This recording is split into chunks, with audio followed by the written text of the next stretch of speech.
You're locked onto the king of the internet. Oh, I like that. All right, we have our next guest on the line, I believe, and she goes by the name of Divinity Roxx. Divinity, is that you?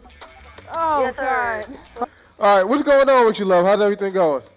Man, everything is good, man. I'm just trying to, like, chill and relax, and, you know, I've been traveling a lot. Yeah, you sound real chill and relaxed and laid low and, you know, all that other good stuff. I know, y'all all hype. I got to get with it. No, listen, earlier I wasn't hype. Earlier I was pretty depressed in this show. Why? Well, what happened? The first guest kind of depressed him when he's talking about abuse and hot sauce and girls. Yeah. My first guest depressed me a little bit, you know, but I feel a little bit better. DJ Poke Olden and I feel much better, but Q depressed me a little bit, man. You reminded me of the past. Okay, let's move forward. So Divinity, what you got going on there, love? What's popping with you?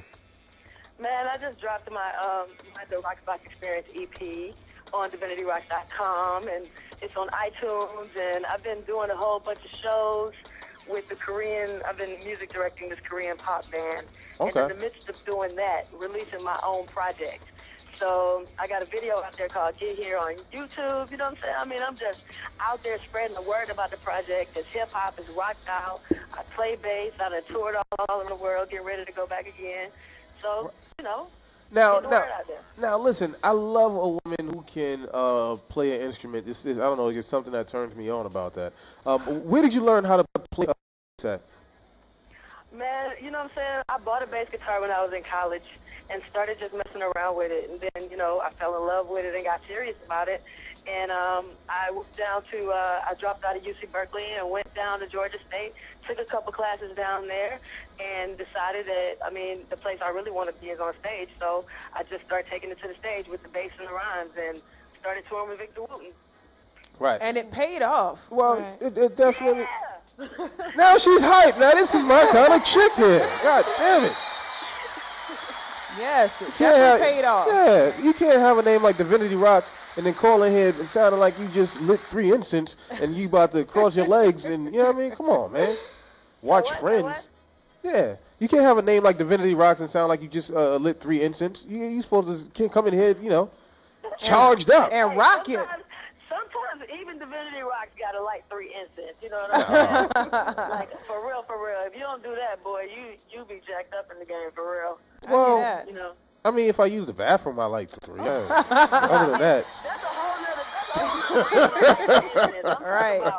Some chill, light a couple incense and some candles, and pull out the bass guitar and just, you know, vibe with it, just chill. You know what I'm saying? Now, have you ever? Now, I'm going real left and random with this. Have you ever like just broke out and played the bass guitar for like you know, a significant other?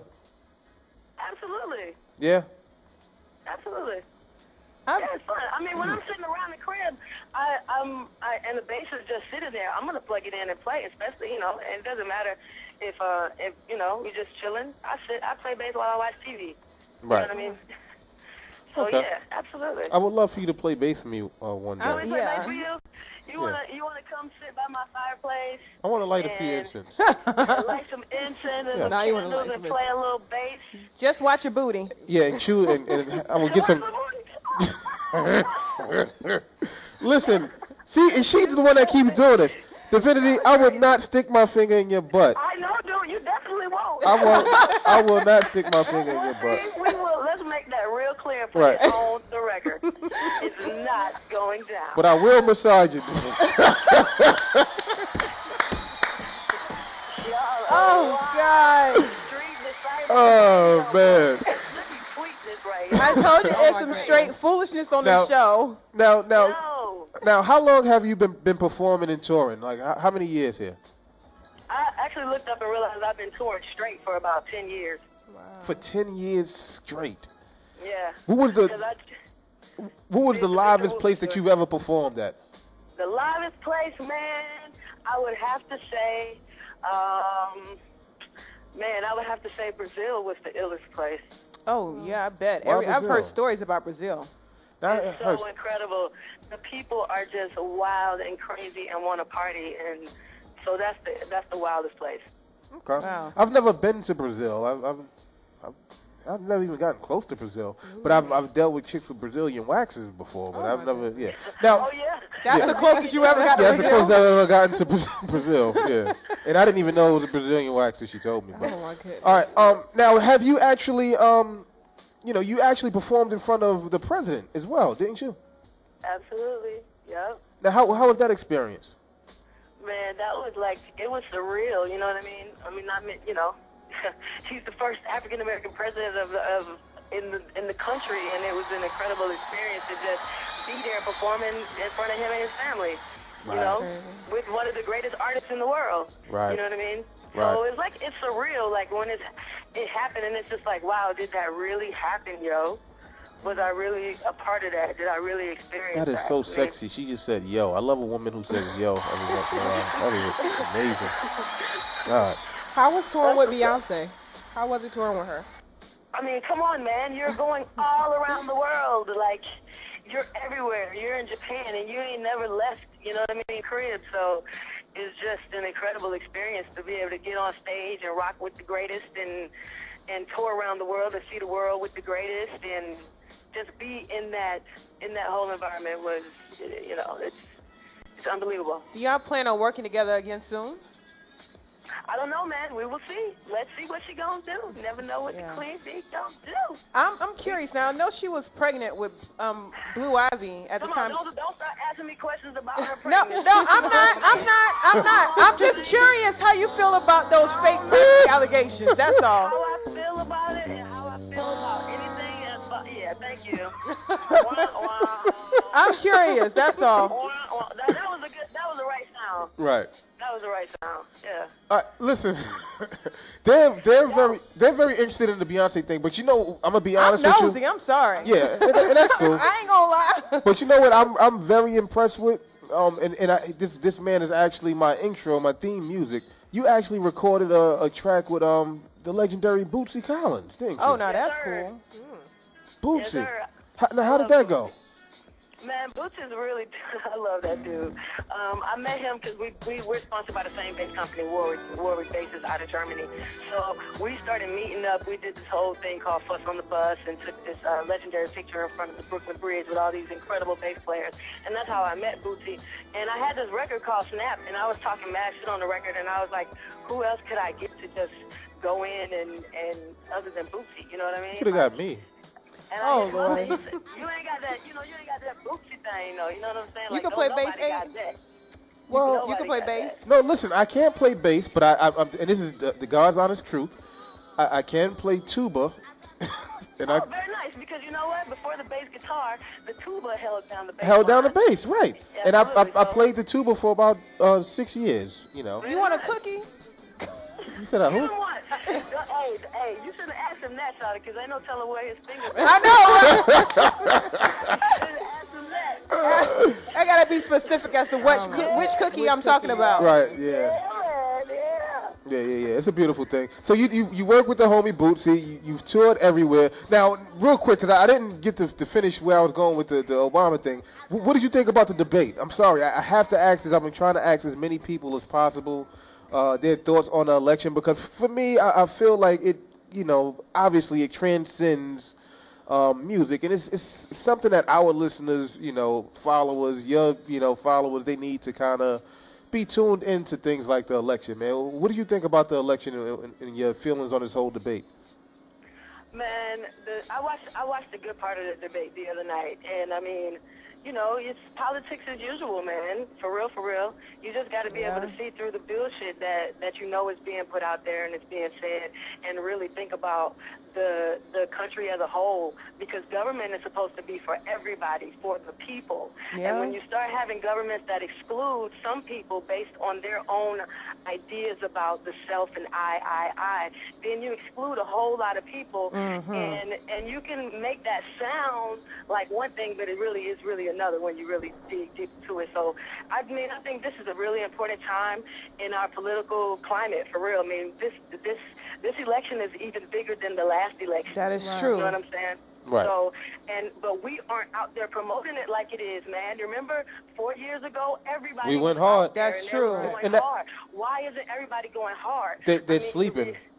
Our people sleep. Our people, and it's really our people. I'm sorry to say that because we have to lead this. And it's, I don't want to make it a white and black thing, but at the end of the day, it partially is a white and a black thing.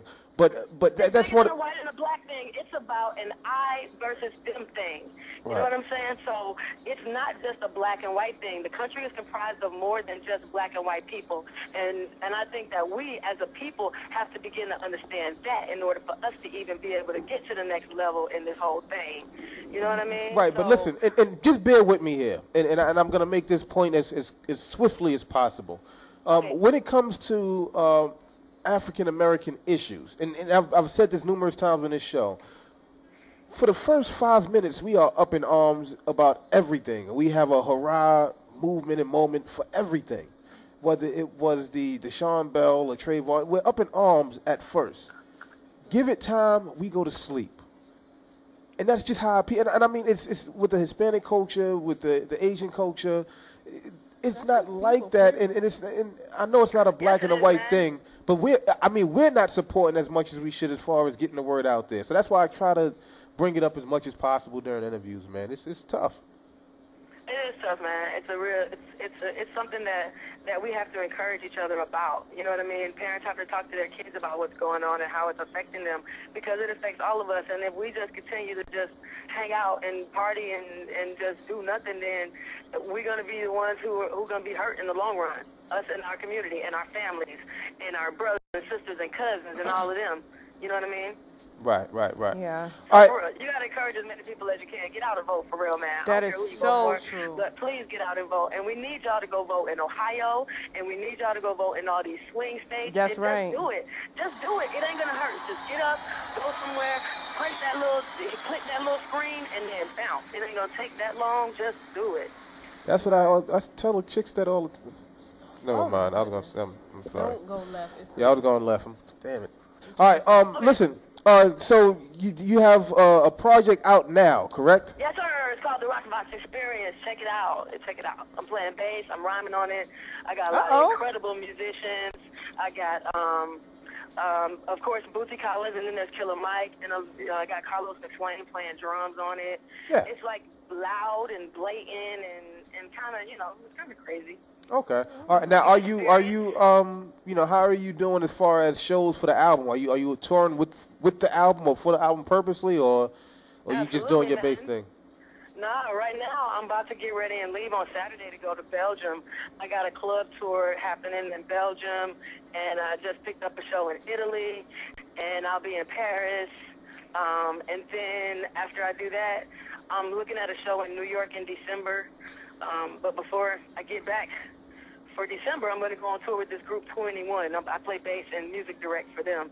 So I'll be in Malaysia, and Taiwan, and Indonesia. Going all over the place. Listen. Touring with them, and promoting the record as well, because, When you come back to New York, I need to come see you, okay? I need to come see this show. Oh, okay. See your show. Okay. Yeah, see the show. Come on. You need to come to the show, yo. Yeah. That's when you really get the real full picture of me as an artist and as a performer. And I think that, I encourage everybody to come to the show. Yo, download the tape for the CD, the mixtape. Download all of that from my website, divinityroxx.com. I'm giving it away because I feel like it's that good. It's good enough to get people to want to come. Yeah. And good enough to get them to come see the show live, because when you see it live, then you have a whole nother experience. How about this? Now, where is the show going to be at in New York? Do you know yet?